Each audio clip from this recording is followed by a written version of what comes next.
Amén.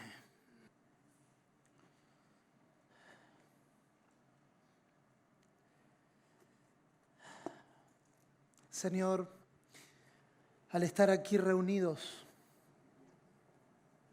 como tu familia, como tu cuerpo, como tu hijo, deseamos oírte.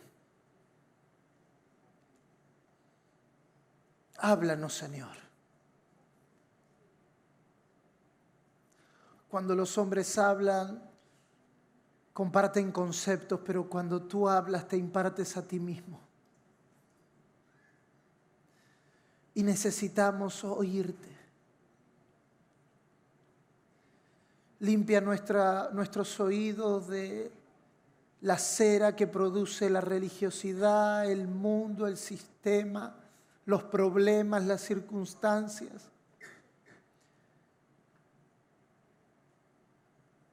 Porque queremos oír hoy tu voz. Y no vamos a endurecer nuestro corazón. Háblanos, Señor. Háblanos, Señor. Háblanos y todo lo que está muerto va a vivir. Háblanos y todo lo que está dormido se va a despertar. Háblanos y todo lo que está desactivado va a activarse. Háblanos, háblanos, háblanos, háblanos. Porque te queremos a ti.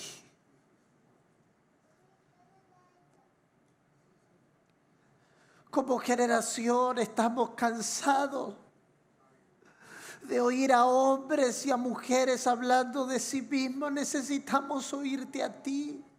Porque nuestro destino se hace claro por tus palabras. Porque nuestra asignación se vuelve clara por tus palabras. Porque la precisión se hace real por tus palabras. Señor, ante lo que estamos viendo en estos días, a lo que nos estás permitiendo acceder por tu Espíritu Santo, no hay otro clamor en nuestro corazón. Señor, háblanos.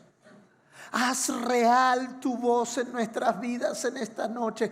Que gracia y verdad, que reino, que iglesia, que propósito eterno, que sal y luz no sean solo eslogan de una conferencia, sino se vuelvan una palabra viva en nosotros.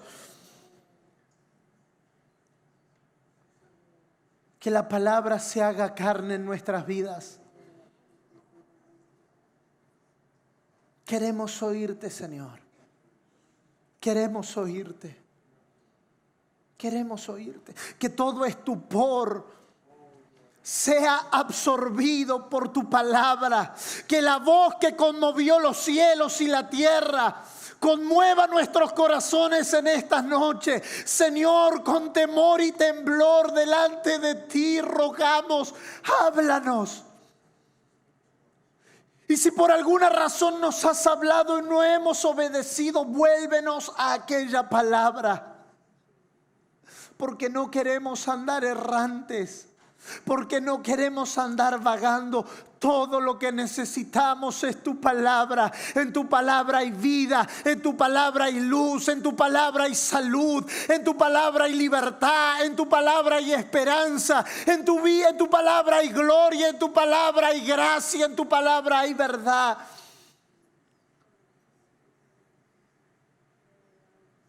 Que encuentres en nosotros corazones como los de Samuel. Habla, Señor, porque tus hijos te oyen. Háblanos, Señor. Te lo rogamos en el nombre de nuestro amado Señor.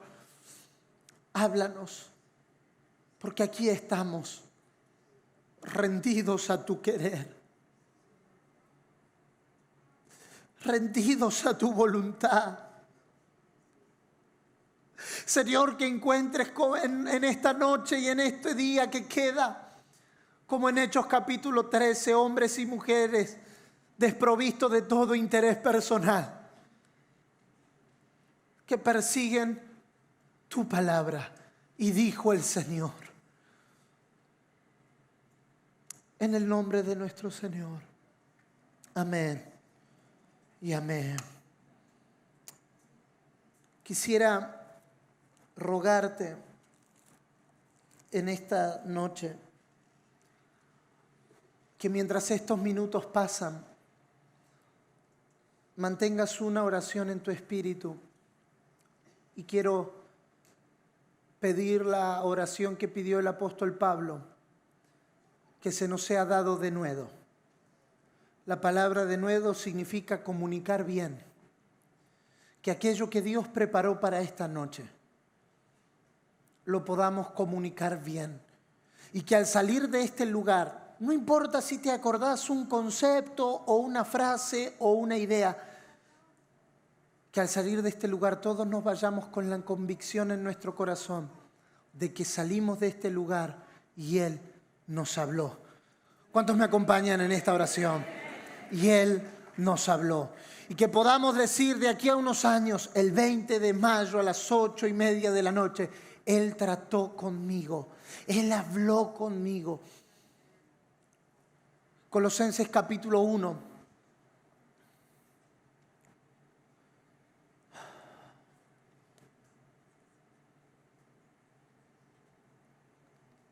Versículo 6.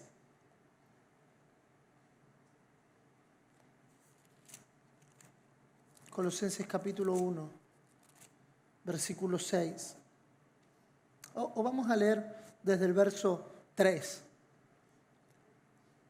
Siempre orando por vosotros, damos gracias a Dios, Padre de nuestro Señor Jesucristo, habiendo oído de vuestra fe en Cristo Jesús y del amor que tenéis a todos los santos, a causa de la esperanza que os está guardada en los cielos, de la cual ya habéis oído por la palabra verdadera del Evangelio. Verso 6, que ha llegado hasta vosotros, así como a todo el mundo, y lleva fruto, y crece también en vosotros, desde el día que oísteis y conocisteis la gracia de Dios en verdad. De esto se trata, de conocer la gracia de Dios en verdad. Una no se puede separar de la otra. Y me llama la atención lo que el apóstol Pablo dice en el verso 6, que ha llegado a ustedes, así como a todo el mundo. Si hay algo que confirma nuestro corazón en la palabra, es que la palabra de Dios no es local solamente, sino que es local, pero al mismo tiempo es global. Pablo está estableciendo a los colosenses, a la iglesia de Colosas, en una poderosa verdad. Lo que ustedes han conocido no son los únicos. Hay gente alrededor del mundo conociendo y creciendo en esta gracia en verdad. Esta descripción que quiero utilizar como introducción debe de llevarnos a nosotros al pleno entendimiento de que la meta de Dios no es solo que conozcamos. La palabra conocer allí es la palabra epignosis, que significa un conocimiento más profundo, un conocimiento más elevado, un conocimiento más real. Él no está hablando de definiciones. Él no está hablando de conceptos. Él no está hablando de una ideología o de una teología o de una descripción humana. Él está hablando de una experiencia profunda con la gracia que todo lo transforma. La meta de Dios con su gracia no es solo cubrir nuestros pecados, sino transformar nuestro corazón lleno de pecado y que lo que se exporte hacia afuera sea libre de engaño. Pero hay un paso que no se puede obviar y es conocer. Y me llama poderosamente la atención la expresión que usa el apóstol Pablo, porque no es suficiente oír. Él dice, ustedes oyeron esta gracia, ustedes oyeron de esta verdad, pero no solo la oyeron, sino que la conocieron. Oír es un acto profundo de la gracia de Dios. ¿Cómo oirán si no hay quien les predica? Hermosos son los pies de los que anuncian la paz, de los que anuncian las buenas nuevas. Pero no es suficiente. Es la primera etapa. Esa es la razón por la que domingo a domingo, sábado a sábado, sermón tras sermón, hay gente que escucha la palabra de verdad, pero su corazón no es transformado, porque no es solo oír. El oír es la primera parte. El oír es el inicio. El oír, como nos dijo tan magistralmente el apóstol Ben anoche, el oír es el primer toque. Pero hay algo más. ¿Puede decir conmigo, por favor? Hay más. Hay más que oír sermón tras sermón. Hay más que oír enseñanza tras enseñanza. Hay más que oír la palabra. Es conocerla, es encarnarla, es apropiarla. Es decir, así como Él es, así somos nosotros también. Hermanos, esa declaración de primera de Juan 4:17 es demasiado profunda, porque Juan tiene que hacerse cargo de lo que dice. ¿Sabe lo que él está diciendo? Así como Él es, así somos nosotros. Yo no sé si hoy, hermanos, con temor y temblor lo digo delante de ustedes, yo tuviera las agallas para decir lo que dijo el apóstol Juan. Porque él dijo, así como Él es, así somos. ¿Será que hoy como generación somos lo que Él es? ¿Será que hoy como generación somos la expresión de aquello que Él es? Que cuando la gente ve la iglesia en el mundo entero dice, wow, verdaderamente hay un Dios. ¿O será que todavía estamos en el primer toque? Donde oímos, celebramos, wow, qué tremendo, wow, qué tremenda academia, wow, qué tremenda escuela, wow, qué tremenda conferencia, wow, qué tremendo alineamiento. Pero nos quedamos en el oír. Y no vamos al segundo toque.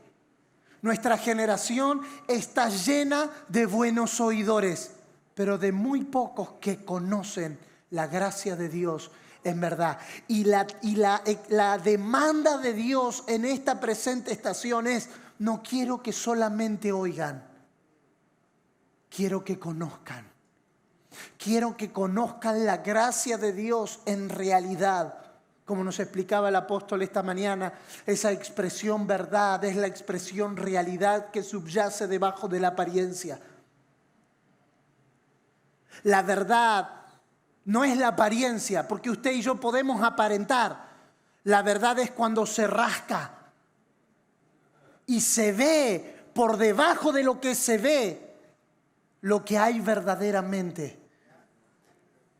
La verdad te muestra que la roca parecía una roca, pero cuando la raspas, la realidad que subyace debajo de la apariencia te encuentras con que la roca era Cristo. La apariencia te hace ver que era un simple maná, pero cuando lo rascas, tú ves que es el pan vivo que descendió del cielo, que tenía todos los nutrientes necesarios para que Israel viviera durante la travesía. Un pastor amigo, un apóstol del Señor, hace como 6 o 7 años atrás nos hizo esta pregunta compartiendo un tema semejante. Él dijo, si aprietas un jugo de naranja, ¿qué es lo que tienes? Mayormente cuando se hace una pregunta es porque se espera una respuesta. Si usted aprieta un jugo de naranja, si usted aprieta una naranja, ¿de qué color el caballo blanco de San Martín? Ya está, ya se lo dije. Si usted aprieta una naranja, ¿qué sale? Bueno, si hubiese colaborado en la primera no me hubiese salido mal la segunda. Si nos aprietan a nosotros, ¿qué sale? Porque esa es la verdadera realidad, esa es la verdad. La meta de Dios no es fortalecer nuestra apariencia. La meta de Dios con nosotros es que cuando nos aprieten lo que salga sea Cristo.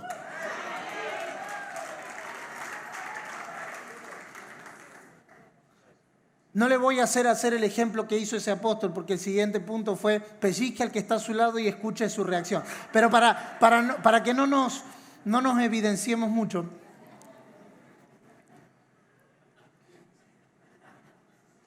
conocer la gracia de Dios en verdad. ¿Por qué es importante conocer la gracia de Dios en verdad? Porque conocer la gracia de Dios en verdad me libra a mí de definir qué es la gracia y qué es la verdad. Estamos llenos de muchas definiciones porque cada uno define según su contexto. Si usted le preguntara, juntara 10 o 12 personas y le preguntara, por ejemplo, ¿qué es el fuego? Usted tendría 12 diferentes definiciones de qué es el fuego. ¿Por qué? Porque si uno de ellos fuese cocinero, le dijera que es una fuente de energía. Si uno de ellos fuese bombero, le dijera que el fuego es destructor. Si uno de ellos fuese una persona en la oscuridad, definiría al fuego como luz. Si fuese alguien que vive en Nueva York en diciembre 31, le diría que el fuego es un sinónimo de calor. Porque cada uno define según su contexto, cada uno define según su propia experiencia. Lo mismo pasa con la gracia. Para el pecador, la gracia es aquello que lo perdonó y que lo salvó. Para un ministro maduro, la gracia es la fuerza que lo capacita para hacer la obra.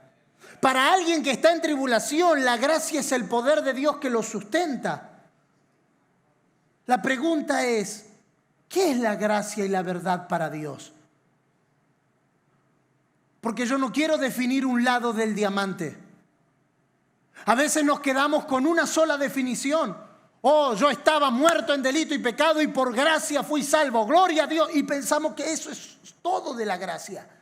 Y el apóstol Pablo en Efesios capítulo 3 nos habla de la riqueza de la gracia de Dios. Por lo tanto, si la riqueza de la gracia de Dios son en abundancia, no puede ser solamente el perdón de mis pecados. Claro, lo incluye, pero no es todo. Si yo defino la gracia desde mi experiencia, me llevará toda la vida comprender qué es la gracia de Dios. Porque entonces esperaré como Israel 1500 años describiendo partes de Dios. En Génesis 22, Jehová Jireh. En Éxodo no sé cuánto, Jehová Rafá, Jehová Nisi. Y se pasaron 1500 años tratando de definir a Dios. ¿Y cuántas generaciones se perdieron en el medio? Pero cuando vino Cristo, en Él se reunió todo.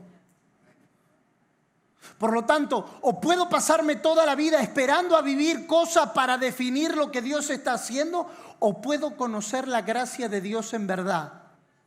Y entonces descubriré cómo Él ve. Para mí la cruz es el lugar donde mis pecados fueron perdonados y mis enfermedades fueron llevadas. Para el Padre la cruz fue donde murió su Hijo. Todo depende desde qué perspectiva lo vemos. Con esto en mente, el tema que se me asignó, como ustedes lo tienen allí, es gracia y verdad en mi asignación.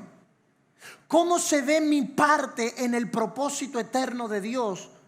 ¿Y por qué gracia y verdad no se pueden separar de lo que Dios nos llamó a hacer?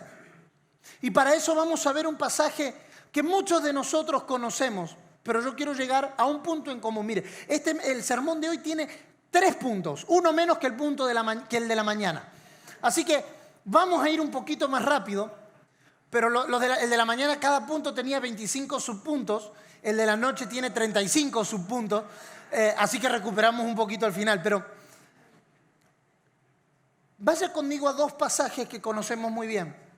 Gálatas capítulo 1, verso 15 y verso 16. Gálatas capítulo 1, verso 15 y verso 16. Y si usted está notando, todavía está despierto lo suficiente como para tomar nota, o toma nota para mantenerse despierto, cualquiera de las dos es válida, puede hacerse esta pregunta: ¿cuál es el propósito de la naturaleza llamada gracia y verdad? ¿Cuál es la razón? ¿Por qué Dios quiere que yo conozca en verdad su gracia? Y si usted puede allí nomás responder esa pregunta, ¿cuál es el propósito de la naturaleza llamada gracia y verdad? Formar a su Hijo en mí. Formar a su Hijo en mí. Gálatas capítulo 1, con esto en mente, Gálatas capítulo 1, verso 15 y verso 16. Pero cuando agradó a Dios, que me apartó desde el vientre de mi madre y me llamó por su gracia. Verso 16. Si usted puede, tiene su Biblia de papel allí, si todavía, o puede hacer notas en el celular, subraya esta expresión: revelar a su Hijo en mí. Una cosa es una cosa y otra cosa es otra cosa, decía un contador de chiste argentino. Una cosa es que me digan que yo soy un hijo de Dios. Otra cosa es que Él revele a su Hijo en mí. Llevamos por lo menos 20 siglos diciéndole a la gente: somos hijos de Dios, somos hijos de Dios. Cantamos que somos hijos de Dios. Oh, ya no soy esclavo, soy hijo. ¡Wow, qué tremendo! Y el Espíritu da testimonio a mi espíritu de que soy hijo de Dios. Pero todavía seguimos viviendo como si no fuésemos hijos de Dios. ¿Por qué? Porque oímos, pero no conocimos. ¿Qué es lo que debo conocer? No, los 28 versículos que dicen que yo soy hijo de Dios. No, debo conocer por revelación al Hijo de Dios en mí. Yo no me sabré hijo hasta que no sea en mí revelado el Hijo. Porque ayer nos lo fue dicho casi al final, y yo no sé si usted lo captó con la profundidad que eso representa. Antes de la cruz Él era el unigénito. Después de la cruz Él se convirtió en el primogénito. Nosotros somos hijos de Dios metidos en el Hijo. No somos hijos de Dios porque Dios tiene 7 billones de hijos. No, Dios tiene un solo hijo y en ese hijo entramos todos. Estamos sentados en lugares celestiales con Cristo. No es una silla al lado, una atrás de la otra. Por eso hay que fijar domicilio. ¿Dónde está usted y dónde estoy yo? Nosotros estamos en Cristo. Puede mirar al que está a su lado con la mejor sonrisa que tenga en esta noche, pero la mejor. No, si esa es la mejor, no me quiero imaginar la peor. Pero mírenlo con la mejor. Y dígale, por favor, estamos en Cristo. Ese es nuestro domicilio. ¿Por qué estamos en Cristo? Estamos en Cristo porque estamos en el Hijo. Y en el Hijo, como nos fue dicho esta mañana, en el Hijo fuimos bendecidos, en el Hijo fuimos justificados, en el Hijo fuimos regenerados, en el Hijo fuimos perdonados, en el Hijo fuimos posicionados, en el Hijo fuimos santificados, en el Hijo fuimos perfeccionados, en el Hijo, en el Hijo, en el Hijo. Por eso la palabra que más aparece en el Nuevo Testamento es en Cristo.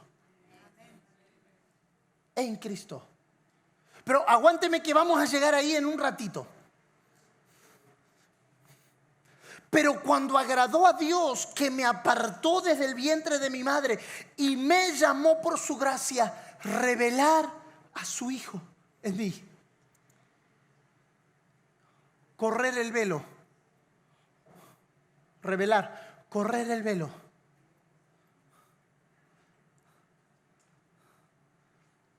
Una cosa es que a mí me digan, eres hijo de Dios. Otra cosa es que Él me revele que Él está en mí y que porque Él está en mí, yo estoy en Él.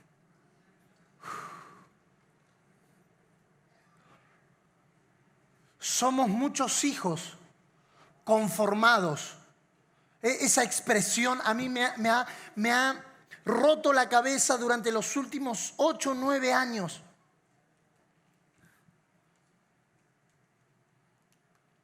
Somos conformados a la imagen del primogénito. Esa palabra allí es la palabra protococo, que significa prototipo. Él no es solo el hermano mayor. Él es el hermano mayor, pero no solo el hermano mayor, Él es el prototipo. ¿Tienen algún celular ahí? Permiso, va. Yo no sé si este iPhone es el primero de su serie o es el último de su serie. No sé si fue el primero que salió de este modelo o si fue el último, porque este es igual al prototipo. ¿Qué significa muchos hijos? Gracias. ¿Qué significa muchos hijos conforme al Hijo? Significa muchos hijos iguales al prototipo. En otras palabras, producción a escala. Dios no está buscando 7 billones de hijos que tengan diferentes formas. Él está buscando su Hijo multiplicado en 7 billones. Por eso el Evangelio es pandémico. Como dijimos esta mañana, es pandémico porque tiene el poder de que uno se vuelva igual al otro. Pastor, pero todos somos diferentes, sí, en expresión, pero en naturaleza todos debemos ser iguales a aquel que nos llamó. Por eso el Padre está trabajando con nosotros. Él nos está conformando a la imagen del primogénito, a la imagen del prototipo. Oh. Cuando nos vemos los unos a los otros, ¿debemos de maximizar nuestras diferencias? No, debemos de encontrar si responde al prototipo. Oh, hay gracia y verdad, estoy conectado. Oh, hay gracia y verdad, estoy conectado. Ah, hay gracia y verdad. Tenemos diferentes formas porque tenemos diferentes asignaciones, pero somos hechos conforme a un molde. Oh.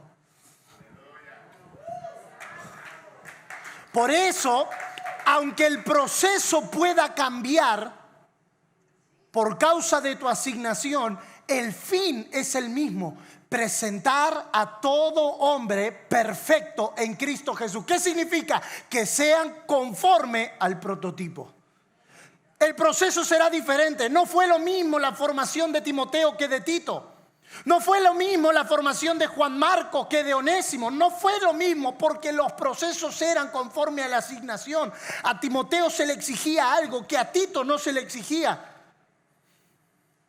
Y a Tito se le exigía algo que a Timoteo no se le pedía. El proceso era diferente, pero el fin era el mismo. Que cuando el Padre pase el escáner, como dijimos esta mañana, los halle iguales en naturaleza al prototipo. Por eso Pablo dice: Gálatas, vuelvo a sufrir dolores de parto hasta que Cristo sea formado. La meta de todo ministerio apostólico es formar a Cristo en los santos. No buscamos levantar copias de, sino que en la multiforme gracia de Dios se pueda encontrar al Hijo de Dios revelado en cada uno de los santos que componen la asamblea de Dios. Revelar a su Hijo en mí. Y ahí viene la asignación. No es primero la asignación y luego la revelación. Al Padre le agradó revelar a su Hijo. Y si podemos poner el verso 16 otra vez en pantalla, por favor, serían gracias. Revelar a su Hijo en mí. Nosotros ponemos el caballo adelante del carro. Perdón, el carro adelante del caballo. Pues si está bien. No, es la hora, perdón. No tengo que dar ejemplo, definitivamente. No, ya está. Usted entendió la idea. Listo, me libró el ejemplo.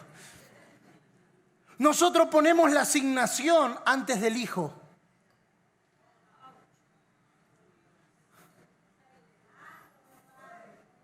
¿Cuál es el sello de validación de que estás listo para la asignación? Que el Hijo se haya revelado en ti. La pregunta que debiéramos hacernos honestamente, por eso Pablo le dice a Timoteo: procura presentarte a Dios aprobado. No dice, procura presentarte a Dios a ver si te aprueba. En otras palabras, es como cuando mamá nos decía, y menos mal que tengo la mía acá, si no, no lo podría contar si no está. Es como cuando mamá te dice: si vas a dar el examen, más vale que sea A.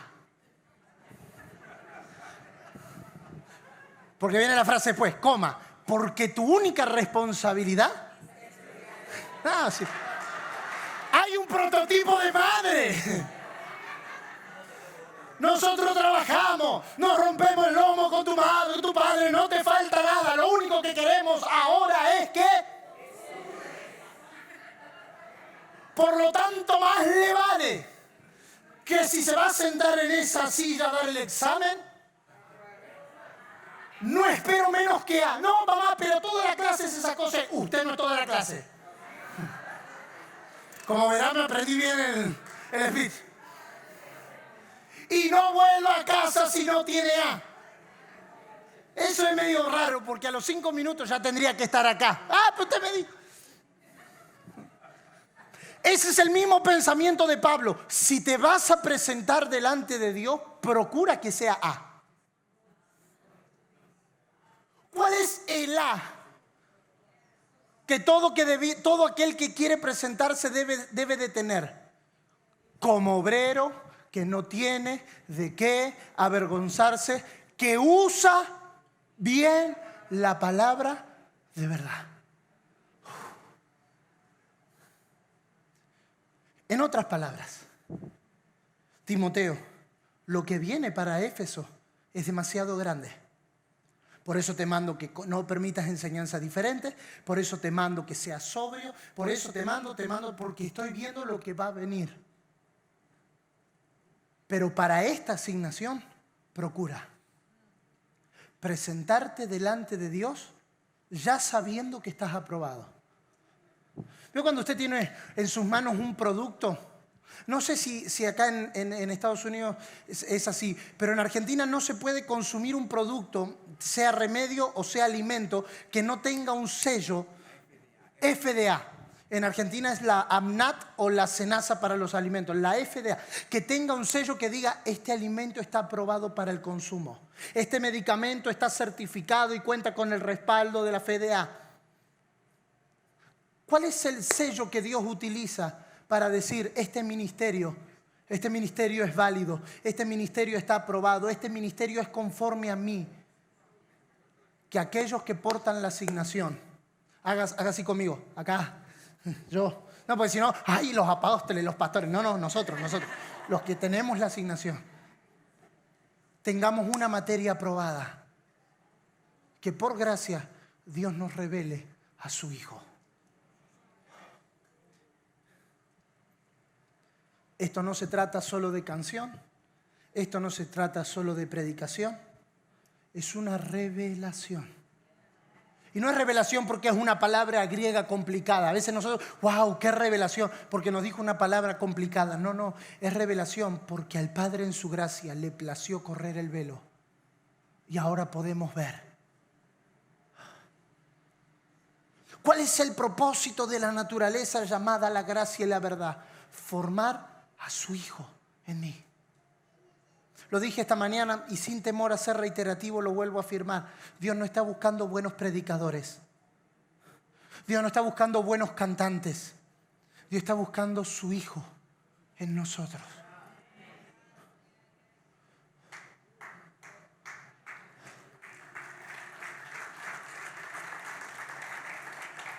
¿Por qué preciso la gracia? ¿Por qué debo de absorber y dejar que la gracia me absorba? Porque la gracia trabaja revelando a su Hijo en mí. La gracia va limpiando los estorbos. La gracia va limpiando los esfuerzos. La gracia va diciéndome, no, esto no se trata de tu habilidad. Esto no se trata de tus logros. Esto no se trata de tu sudor. No, esto se trata del Hijo revelado y formado en ti. Y ahora vamos a caer al segundo pasaje que les mencioné, pero déjenme cerrar este concepto con esta frase final de Pablo. Para predicar a los gentiles. ¿Qué voy a hacer con mi vida, pastor? Que Cristo se revele en tu vida, porque entonces la consecuencia natural será que sabrás cuál es tu asignación. Ay, pero si hay profeta, que el profeta me diga qué debo de hacer. La primera pregunta que un profeta debiera hacer es, ¿Cristo se reveló? Si se pasa el escáner, hay vida. Por eso los profetas son identificadores de vida. No son animadores. Tampoco dan lo que la gente quiere oír, no. Los profetas pasan un escáner. Y ese es el discernimiento. El discernimiento es discernir. ¿Qué es lo que debo discernir? Debo discernir si hay subida.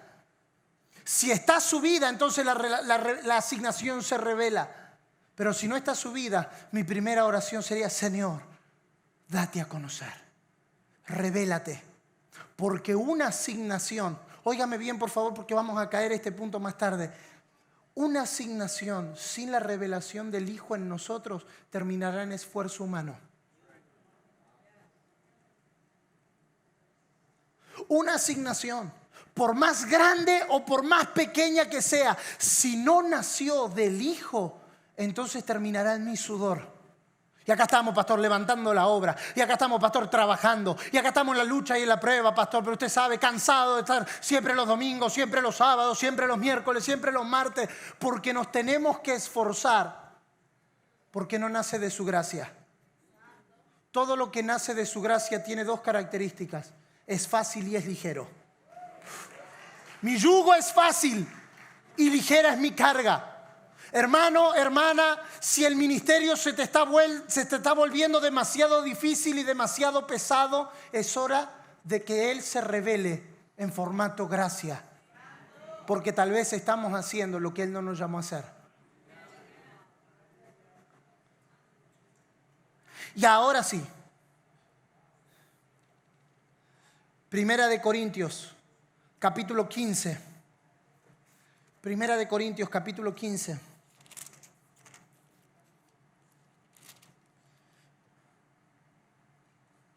Verso 9. Porque yo soy el más pequeño de los apóstoles, que no soy digno de ser llamado apóstol porque perseguía la iglesia de Dios.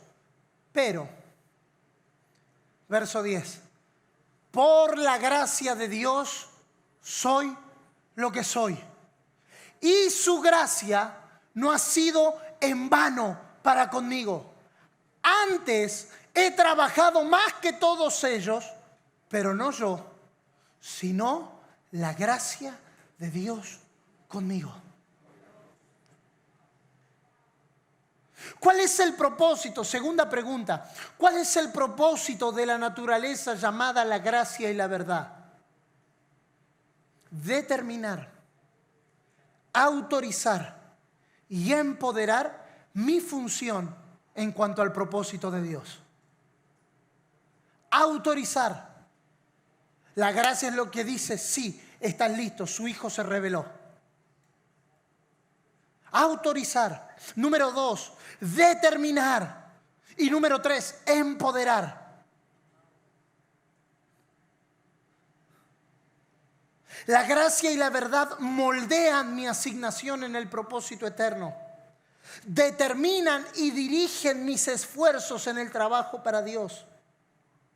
Pero también la gracia y la verdad fortalece y empodera lo que Dios me llamó a hacer. Más simple, en una frase que entra en Twitter. No, mentira. La gracia y la verdad moldean lo que soy, pero también moldean lo que hago. Hay un pensamiento que no pasa acá. Yo le cuento lo que pasa allá en Argentina para que usted ore por nosotros. La gente, cuando escucha la idea de la gracia de Dios, dice: bueno, ya está todo hecho, es por gracia, no es por obra, para que ninguno se gloríe. Y creemos que la gracia es sinónimo de no hacer nada.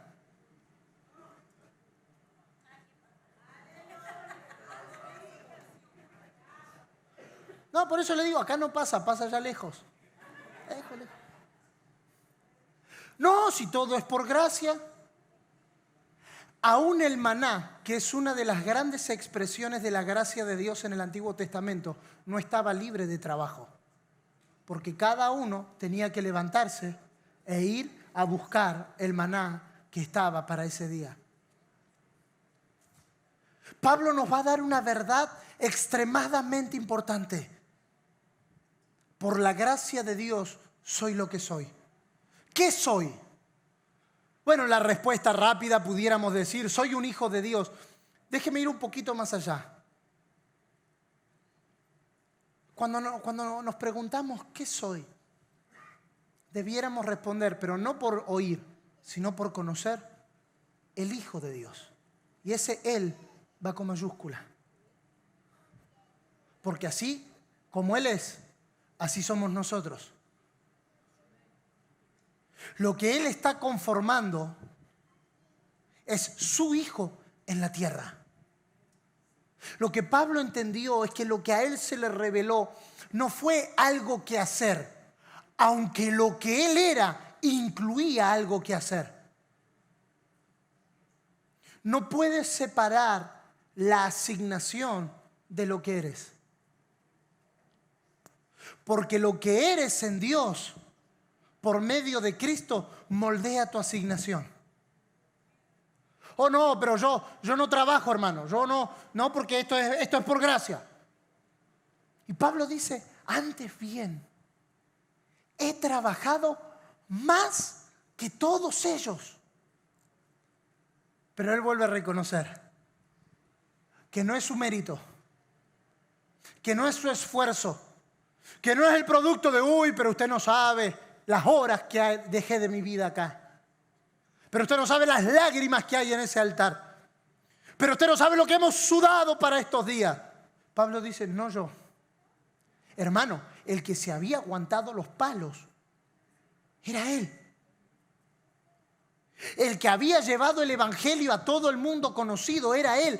Pero él reconoce que él no tenía la facultad para cumplir su asignación. Yo no sé si a usted alguna vez le pasó de sentir que no da a lo que Dios te está pidiendo. Bueno, está bien, solo me pasa a mí. No, está bien. No, esta prédica para consolarme a mí. Gracias, hermano. Que usted dice, no, lo que me estás pidiendo, a lo que me estás llamando, lo que me estás entregando, es mucho más de lo que yo pudiera manejar. Y entonces Dios dice, por eso te mostré mi gracia. Porque mi gracia es la habilidad divina para hacer lo que yo te llamé a hacer. En otras palabras, para cada cosa que Dios nos llame, siempre habrá una medida de gracia lista para ser dispensada, para que la asignación se desarrolle. Preocúpate por conocer al Hijo de Dios, porque si procuras en conocer al Hijo de Dios, no faltará la gracia para lo que Él te mande a hacer. Hermano, para nosotros hoy decir vuelta al mundo es cosa de agarrar un avión y viajar un poquito. Para el apóstol Pablo decir todo lo tengo que llenar y le tengo que predicar a los gentiles tiene otra connotación. Mire el libro de Hechos. La travesía en cada ciudad, la adversidad, los naufragios, las dificultades, bajándose de una canasta para que no lo apedreen, siendo apedreado, siendo lastimado, 42 azotes más 1 o 40 más 1, algo de 40 menos 1, gracias. Hoy estoy con los ejemplos, pero un fallo. Sí, 3-0, gracias, Víctor. Me lleva la cuenta. Muy...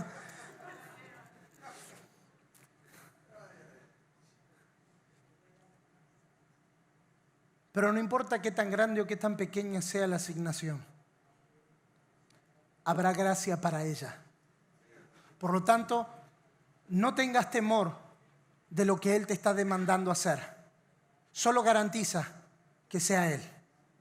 Hermano, en el reino de Dios no hay asignaciones grandes y asignaciones pequeñas. Hay asignaciones.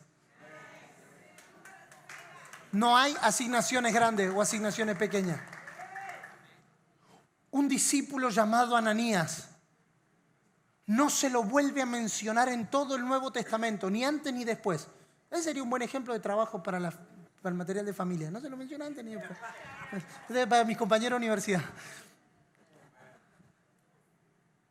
Lo único que se le dice a Ananías es levántate y ve. Y hermano, no le dice, va a llegar el apóstol, ve en paz y le vas a poner las manos.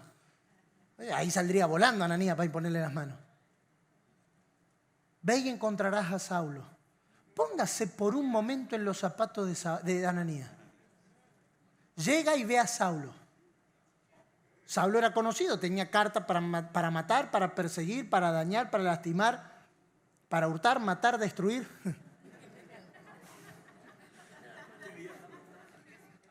Y llega Ananías y lo ve a Saulo. Y alguien pudiera decir, bueno, pero Señor, lo único que tengo que hacer es ponerle la mano. Sí, pero si no le pondría la mano, no llegaría a ser Pablo. Y alguien dijera, ¿qué es más importante? ¿El apóstol Pablo, que le predicó a reyes, a gentiles, que hasta los sacerdotes se convertían? ¿O el hermanito Ananías, que solo puso las manos? Es que sin Ananías...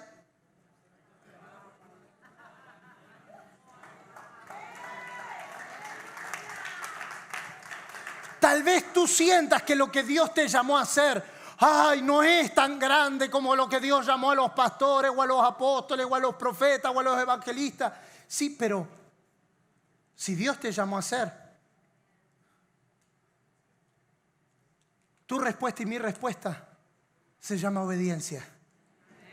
Y la garantía está que no importa si es grande o es pequeño, Él lo respalda con gracia. Y entonces Él abrirá puertas donde está cerrada. Y Él liberará días donde no te los dan. Y Él liberará recursos donde no hay. Y Él hará aparecer donde no aparece. Y Él hará llegar de donde no llega. ¿Por qué? Digo esto y pasamos al último punto. Esta expresión de Pablo a Filemón es tremenda. Te escribo confiando en tu obediencia, porque sé que harás mucho más de lo que te pido. Oh. ¿Será que Dios nos encuentra lo suficientemente confiables para darnos más? Porque hermanos, óigame bien, que Dios nos dé más no se trata de Él. Porque desde el principio de la eternidad y hasta el fin de la eternidad, Dios siempre está listo para dar más. El problema es si encuentra gente que lo que le dé no lo echa a perder. El asunto aquí no es si Dios quiere darnos más. El asunto aquí es si nosotros somos confiables para lo que Dios nos va a dar. ¿Y qué es lo que determina nuestra medida de fidelidad? Nuestra obediencia. Te escribo confiando en tu obediencia. ¿Sabe lo que es Dios comprometer? Esto lo escuché de mi papá hace un par de semanas atrás. ¿Sabe lo que es que Dios comprometa tu nombre? Confiando en que lo vas a hacer aunque no te lo preguntó. Dios no le dice a Saulo, mira Saulo, entra a Damasco, espera, voy a ver si Ananías tiene tiempo, está libre la agenda y tiene ganas para levantarse. Y te confirmo, te mando un email después. No, Dios dice, y ahí verás un hombre que se llama Ananías. Dios no le preguntó a Ananías antes, por lo menos la Biblia no lo registra. ¿Cómo Dios puede usar tu nombre sin preguntarte? Es que hermano, cuando usted y yo nos volvimos lo suficientemente confiables, Dios puede decir, hey presidente, hey gobernador, hey representante, hey te voy a enviar a uno. Y usted dice, pero Dios no me consultaste. Pero Dios no me preguntaste si yo tengo libre o no tengo libre la agenda. No sé si justo voy a estar en el país porque tal vez esté de vacaciones. Pero hay una generación que el Hijo de Dios se reveló en ellos, por lo cual crece en obediencia y dice, Padre, a donde me envíes yo iré, a donde me mandes yo entraré, a donde tú me muestres voy a caminar, por una sencilla razón, camino creciendo en obediencia. El principio sigue siendo inalterable. Si eres fiel en lo poco, Dios te pondrá sobre lo mucho. No hay cambio de asignación por antigüedad. Hay cambio de asignación por obediencia. Que Dios encuentre en nosotros una generación que no tenga que preguntarnos para poder decidir. A veces le decimos a Dios, Dios tú gobierna, y cuando Dios dice, quiero que le hables a fulano de tal, ay no Señor, justo ese día tengo cita médica. Ay Señor, ese día no, el otro puede ser. Eso es lo que retrasa la manifestación del propósito eterno de Dios. Lo que retrasa la manifestación del propósito eterno de Dios es gente que tenga una agenda más ocupada que Dios.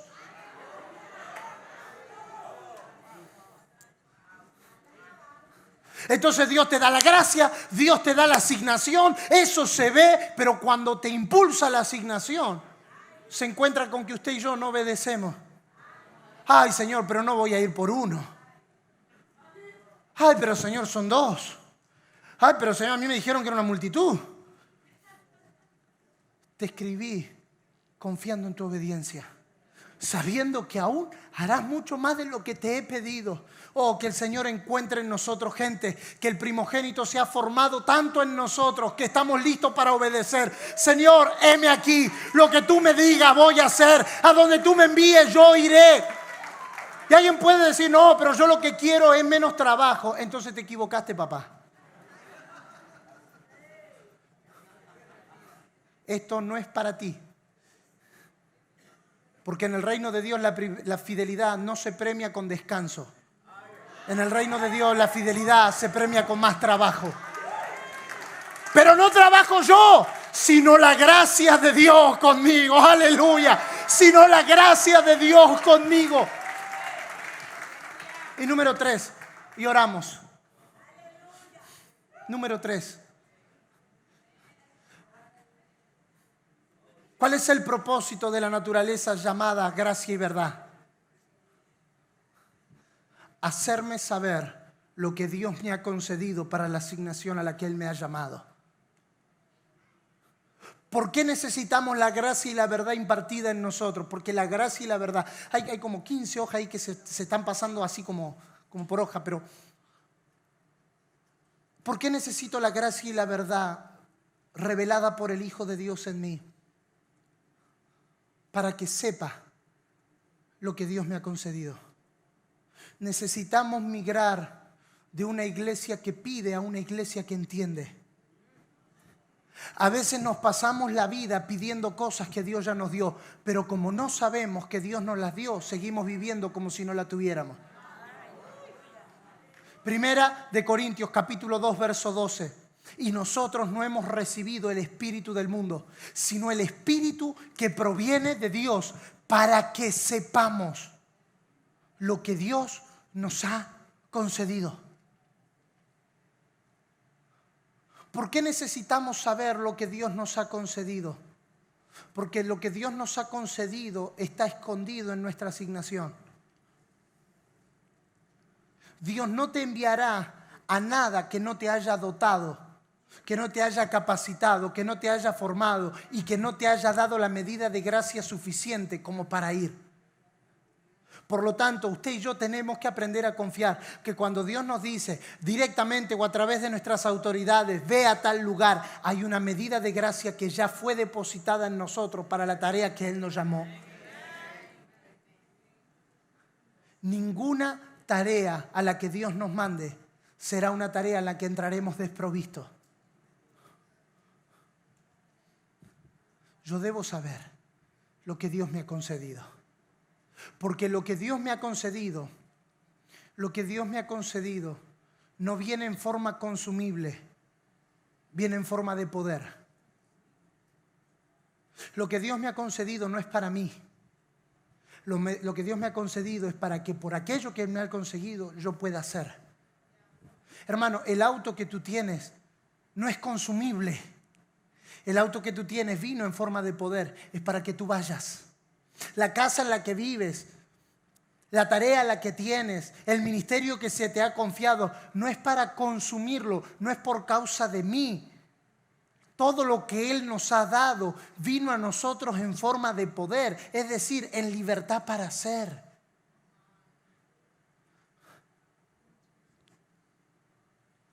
¿Por qué necesitamos ser libres de la operación del espíritu del mundo?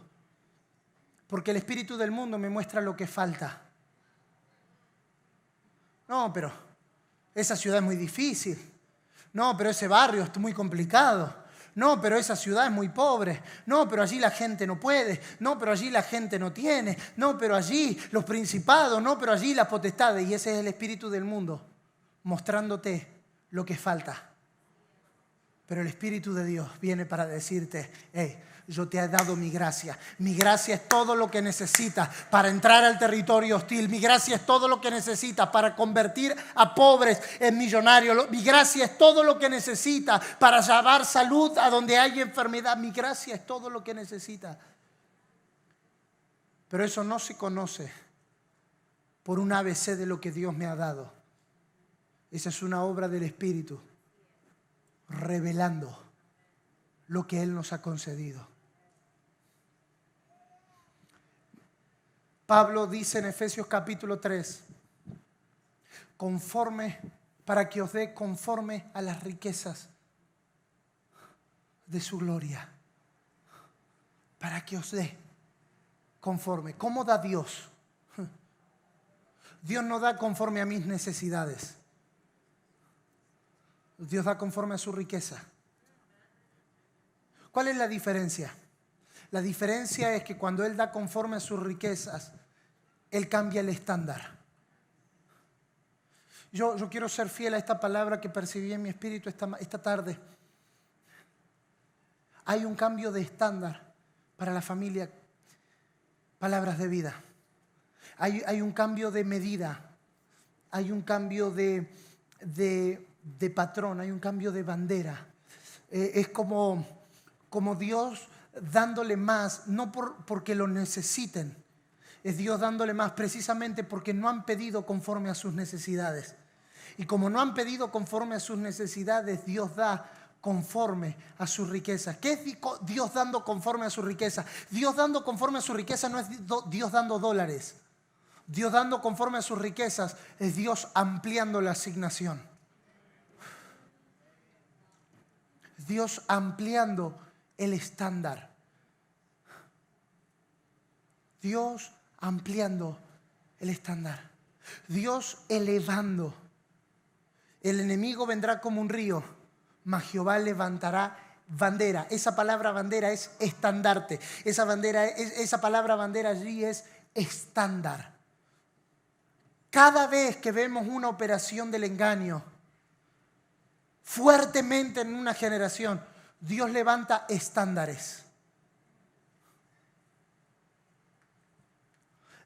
Estándares de justicia, estándares de verdad, estándares de gracia, estándares de presencia, estándares de milagros, estándares de abundancia. Y Dios comienza a levantar los estándares porque el reino de Dios nunca es oposición. El reino de Dios siempre es gobierno. Dios no está en oposición al engaño, porque si Dios estuviera en oposición al engaño, entonces Él sería oposición. Y Dios no es oposición, Dios es gobierno. Pero cuando cuando la operación del engaño toma fuerza en una generación, Dios tiene que levantar modelos. Dios tiene que levantar estándares. Dios tiene que levantar referencias para que se anuncie a las naciones. Dios sigue gobernando. Y mientras hay familias disfuncionales, sí hay modelos de familias saludables. Y mientras hay niños cambiando de orientación sexual en la infancia, hay niños llenos del Espíritu Santo profetizando y anunciando milagros. Porque mientras hay corrupción en los poderes políticos, hay estándares políticos que se levantan conforme al reino de Dios en justicia y santidad. Porque cada vez que el enemigo parece que va ganando, señores, el enemigo no gana por una sencilla razón: él ya fue derrotado. Lo único que puede hacer que el enemigo tenga una aparente, escúcheme, lo único que puede hacer que el enemigo tenga una aparente victoria es que la iglesia no eleve sus estándares.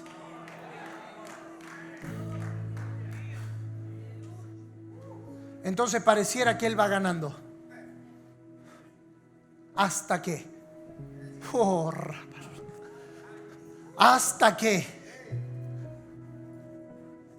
Hasta que alguien que entendió la gracia y la verdad en su asignación dice: no, señores, este no puede ser el estándar del arte. Entonces se elevan los estándares del arte conforme a Dios.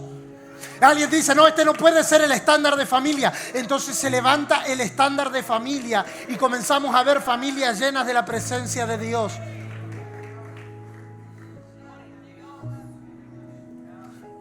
Dios está levantando nuestros estándares.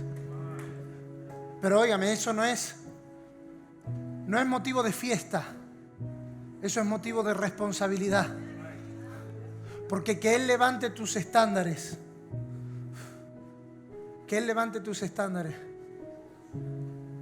significa que hay una responsabilidad mayor de dar a la medida de lo que viene.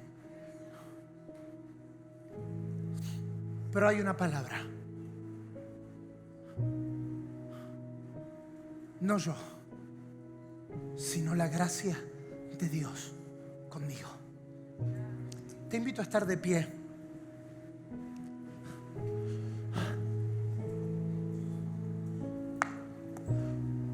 Con mucho temor y temblor digo esto. Palabras de vida, hay una medida más amplia. Dios levantando los estándares. Las exigencias comenzarán a ser más duras. Pero no más duras en términos de la carne, más duras en términos de lo que Él nos pide.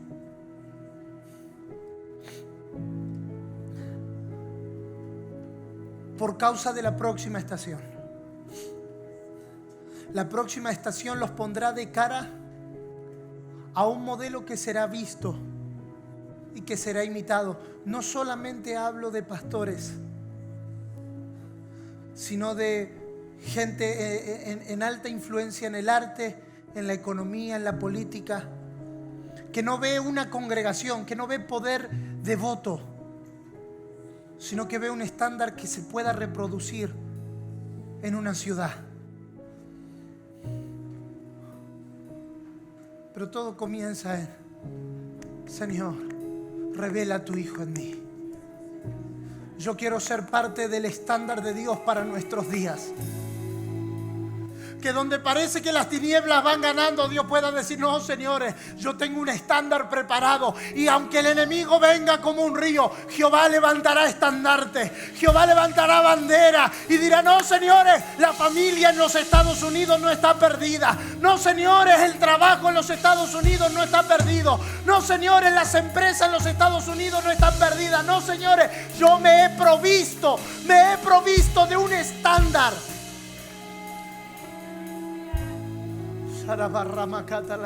Si puedes, allí donde está, levantar tus manos y orar. Señor, revela. No quiero una revelación de cosas, quiero una revelación de tu Hijo.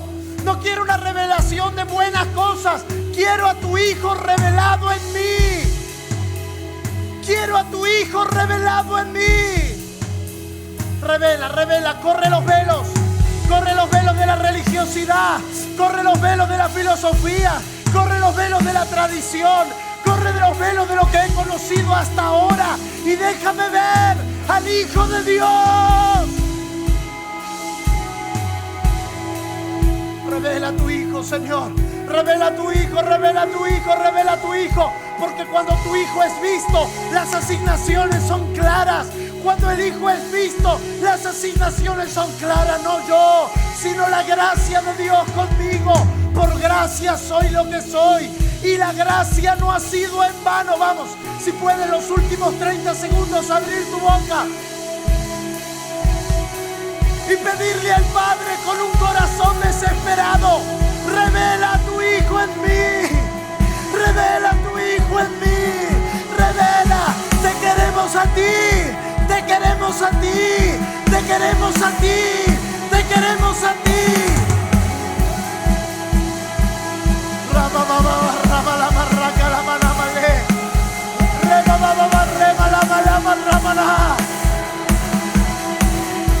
Revela.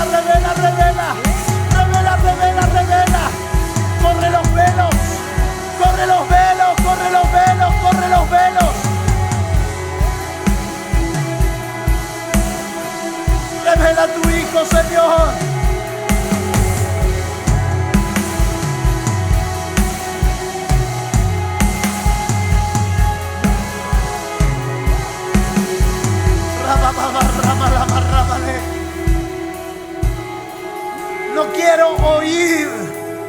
Solamente quiero conocer la gracia de Dios en verdad. Puedes hacer de este tu clamor esta noche. Quiero conocer la gracia de Dios en verdad. Quiero conocer la gracia de Dios en verdad.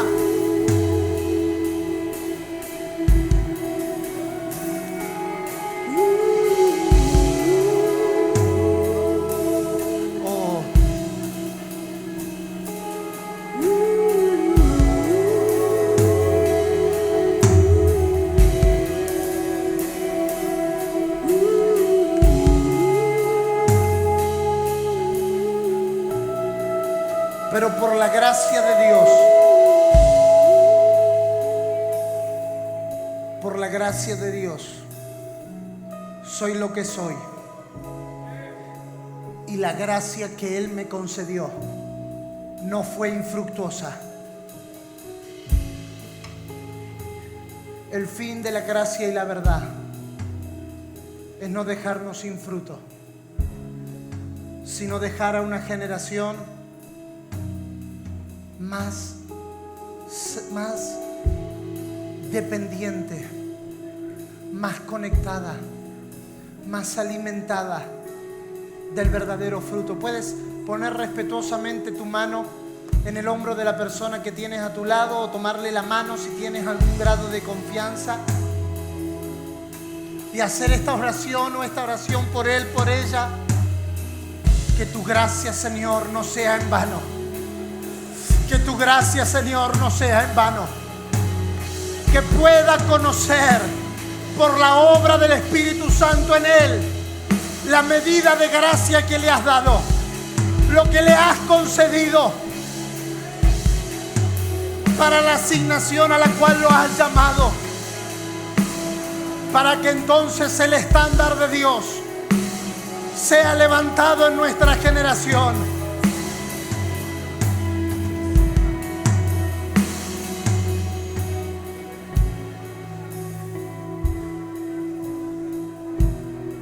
Para que el estándar de Dios sea levantado, sea levantado. Vamos, ora por tu hermano, ora por tu hermana.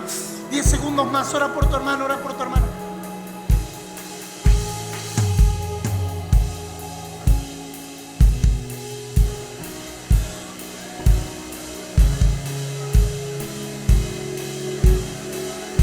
Oh, vamos.